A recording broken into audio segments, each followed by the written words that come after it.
بسم اللہ الرحمن الرحیم۔ السلام علیکم معزز ناظرین، نماز فجر کے بعد سونا کیسا ہے؟ فجر کے بعد سونے کا کیا انجام ہوتا ہے؟ نماز دین اسلام کا دوسرا اہم رکن ہے۔ نماز مسلمانوں کا امتیازی نشان ہے، یہ حقوق اللہ کی بنیاد ہے۔ نماز زندگی کو پرسکون بناتی ہے اور قیامت کے دن بندے سے سب سے پہلے فرض نمازوں کا حساب ہو۔ نماز سے روح کو تسکین، قلب کو طمانینت اور آنکھوں کو ٹھنڈک ملتی ہے۔ حضرت ابو ہریرہ رضی اللہ تعالی عنہ سے روایت ہے کہ نبی کریم صلی اللہ علیہ وآلہ وسلم نے فرمایا، جب کوئی سوتا ہے تو شیطان اس کے سر پر 3 گرہیں باندھتا ہے، ہر گرہ پر یہ دم کرتا ہے کہ بڑی لمبی رات ہے، سو جا۔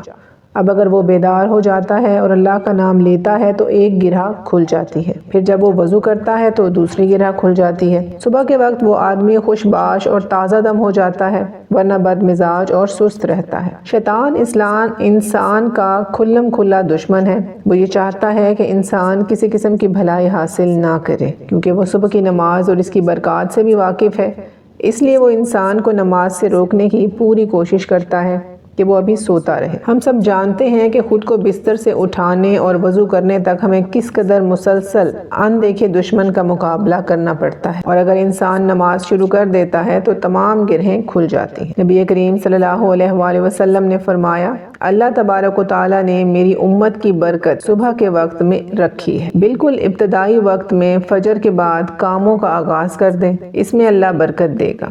وقت میں برکت ہوگی، صحت میں برکت ہوگی، رزق میں برکت ہوگی۔ کچھ لوگ تو فجر کی نماز پڑھتے ہی نہیں، کیونکہ فجر کے وقت آدمی کے اندر بہت زیادہ غفلت ہوتی ہے، آدمی گہری نیند میں ہوتا ہے اور اٹھنا مشکل ہوتا ہے۔ شیطان پورا زور لگاتا ہے کہ آدمی نماز نہ پڑھے، لیکن اگر کوئی آدمی نماز کے لیے اٹھ جائے تو نماز پڑھنے کے بعد اکثر لوگ جلدی سو جاتے۔ صبح فجر کی نماز کے بعد سونا بہت زیادہ نقصان دہ ہے۔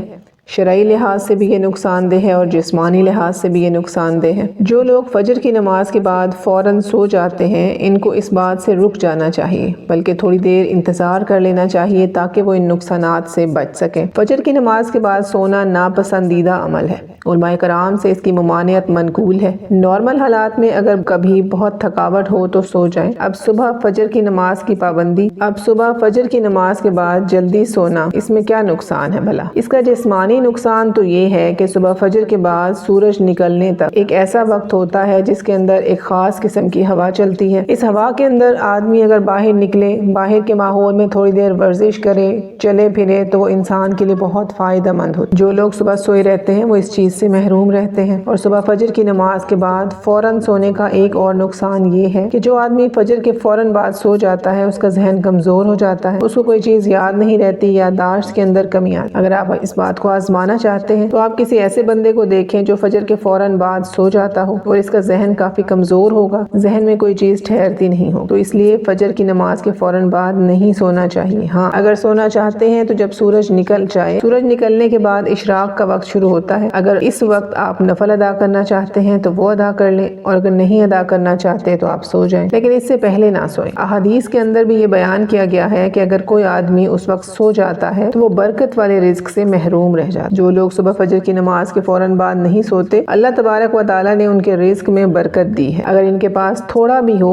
تو اس میں بھی برکت ہوتی ہے اور وہ اتنے میں بھی خوش ہوتے ہیں۔ اس کی وجہ یہ ہوتی ہے کہ اللہ تبارک و تعالیٰ ان کو سکون اور چین دے دیتا ہے۔ تو اس لیے اگر آپ نماز فجر کے بعد سونا چاہتے ہیں تو اشراق کے وقت تک صبر کر لیں، اس کے بعد سو جائیں۔ اشراق کا وقت یہ ہے کہ جب سورج نکل جائے، سورج نکلنے کے 15 یا 20 منٹ بعد تو وہ اشراق کا وقت ہوتا ہے۔ اگر آپ چاہیں تو اس وقت نوافل ادا کریں، 2، 4 یا 6 نوافل، اور اس کے بعد اگر چاہیں تو سو جائیں۔ اگر آپ اپنے جسم کو تندرست رکھنا چاہتے ہیں تو فجر کی نماز کے بعد کبھی بھی نہ سوئیں۔ اس امت کے لیے فجر کے وقت برکت رکھی گئی ہے۔ یہ بلا شبہ ایک حقیقت ہے کہ فجر کی نماز کا وقت نیند اور غفلت کا وقت ہے، اور یہی غفلت اور نیند عام طور پر نماز فجر میں کوتاہی کا سبب بنتی۔ مگر اللہ تبارک و تعالیٰ کی عجیب رحمت ہے کہ جس عمل میں ذرا سی مشقت ہوتی ہے وہاں اس عمل کا اجر و ثواب بھی بڑھا دیا جاتا ہے اور اس کے زیادہ اہتمام کرنے کی طرف متوجہ کر دیا جاتا ہے۔ نماز فجر میں دوسری نمازوں کی بنسبت مشقت زیادہ ہے، اس لیے اس کا ثواب بھی زیادہ ہے اور نماز فجر کی عظمت بھی زیادہ ہے۔ اس عظمت کے سلسلے میں علماء کرام نے لکھا ہے کہ نماز فجر وہ عظیم الشان نماز ہے